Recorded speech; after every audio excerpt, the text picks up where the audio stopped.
Pozdravljeni v podkastu Od genov do zvezd. Moje ime je Sašo Dolenc in pripovedoval vam bom zanimive zgodbe iz sveta znanosti.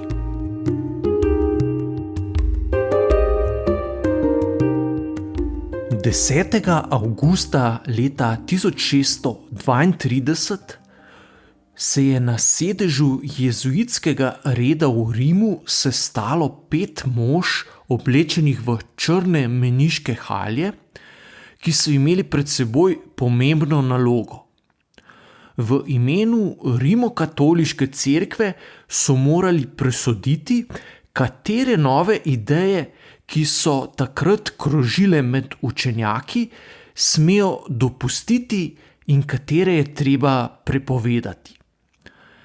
Na seji so obravnavali vprašanje, ali lahko matematiki o črti razmišljajo, kot da je sestavljena iz neskončnega števila neskončno majhnih delov. Na prvi pogled je šlo za povsem tehnično vprašanje, ki se tiče le peščice strokovnjakov. Težko si namreč predstavljamo, da bi bile lahko zapletene matematične ideje družbeno subverzivne in bi ogrožale avtoriteto cerkve. Vendar se je komisija revizorjev vseeno odločila, da obravnavo, uporabo in poučevanje teh matematičnih idej prepove. Manj kot stoletje kasneje so infinitezimalne količine postale temelj višje matematike in osnovno orodje vseh inženirskih poklicev. V obliki infinitezimalnega računa, ki ga vsi poznamo predvsem po odvodih, integralih in diferencialnih enačbah, so postale tudi del splošne izobrazbe, zato danes težko razumemo, da so se zdele jezuitom tako nevarne. Matematični pojem infinitezimalne količine, ki označuje vmesno stanje med nič in nekaj, je v začetku novega veka med učenjaki povzročil razburjenje. Pojma namreč niso znali preprosto obravnavati v okviru jasnega in urejenega logičnega sistema, hkrati pa je bila nova ideja pri reševanju nekaterih računskih problemov zelo uporabna. Tako so bili učenjaki pred dilemo: naj infinitezimale vseeno uporabljajo, čeprav vodijo tudi do protislovij in nejasnosti, ali je treba njihovo uporabo prepovedati, dokler ne bodo dovolj jasno formulirani. Tisti, ki so prisegali na red, hierarhijo in jasno misel, ki preprečuje, da bi družba zdrsnila v kaos, so uporabi infinitezimalov nasprotovali. Liberalnejši posamezniki, ki so prisegali na pluralizem mnenj in možnost iskanja drugačnih, boljših družbenih odnosov, pa so infinitezimale sprejemali. Nekateri zgodovinarji znanosti zagovarjajo celo na prvi pogled nenavadno trditev, da se je v matematični bitki za pravico do uporabe infinitezimalov na nek način odločalo tudi o usodi modernega sveta. Temeljni problem z infinitezimali je bil namreč, da so od znotraj najedali idejo sveta kot racionalno urejene celote. Med Tridentinskim koncilom so sredi 16. stoletja ustanovili komisijo, ki naj bi uredila takratni koledar, ki se ni spremenil že od časov Julija Cezarja in ni bil več v skladu z letnimi časi. Pri delu te komisije je bil zelo aktiven jezuit in matematik Christopher Clavius, ki je napisal obsežno pojasnilo oziroma strokovno utemeljitev reforme. Posodobitev koledarja je bila pomemben uspeh za jezuite in rimokatoliško cerkev. Ključna ideja je bila, da na primeru popravka koledarja pokažejo, da je Rim še zmeraj gospodar, po dekretih katerega se morajo, hočeš nočeš, ravnati tudi drugi. Reforma koledarja je bila dejansko potrebna in predlog komisije je bil dober, zato so bili mnogi protestantski vladarji v resni dilemi. Naj prevzamejo nov koledar, ki je dejansko boljši in odpravlja pomanjkljivosti starega in s tem posredno izrečejo potrditev avtoritete Rimu, ali se spremembi uprejo in še vedno vztrajajo s slabim koledarjem. Če bi lahko uspeh s koledarjem prenesli tudi na druga področja družbenih sporov, bi rimokatoliški cerkvi uspelo ohraniti pozicijo avtoritete. Clavius je bil prepričan, da je našel tovrstni univerzalni ključ in pot do končne zmage nad kritiki cerkve. Zanj je bila to matematika. Teološki in filozofski spori so trajali v nedogled, pri matematiki pa so se glede logičnih izpeljav vsi strinjali. Dokaz je bil veljaven ali ne, tretje možnosti niso poznali, zato bi bila lahko matematika dobra osnova za dosego enotnosti misli.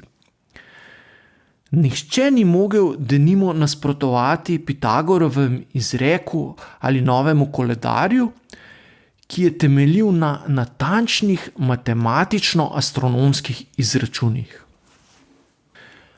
A ko je Clavius govoril o matematiki, je imel v mislih nekaj specifičnega.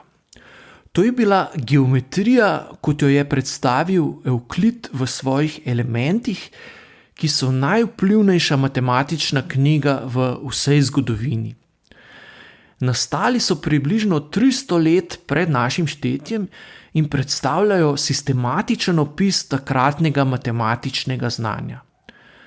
Metodološko je v tej knjigi bistvenega pomena aksiomatski pristop, ki izhaja iz trditev, o katerih obstaja splošen konsenz, nato pa vse nadaljnje izreke izpelje po jasnih pravilih sklepanja. Dvomov o resničnosti posamezne trditve tako ni.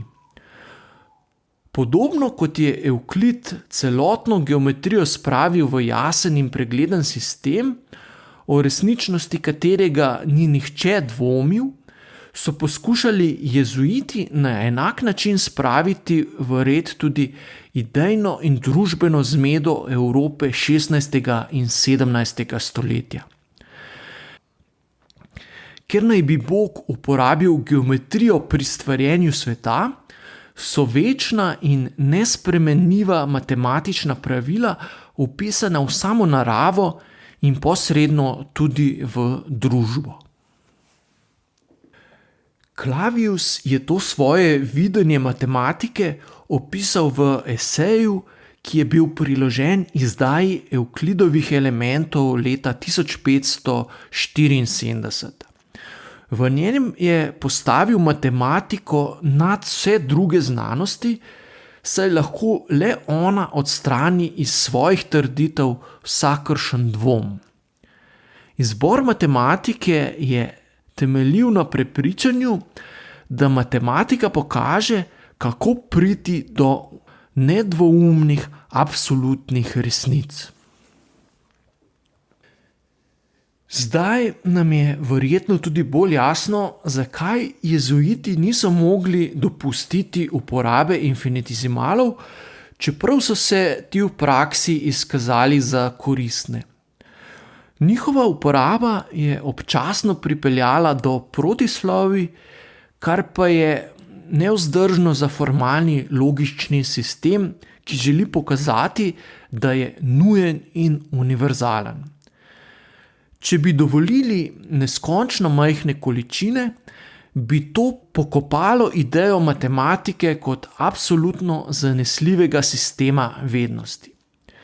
Glede tega pa vsaj pri jezuitih ni bilo mogoče sprejemati kompromisov. Okoli leta 1670 se je vojna infinitizimala vsaj v Italiji končala. Jezuiti so zmagali, posledica tega pa je bila, da je nekoč živahna italijanska znanost zamrla.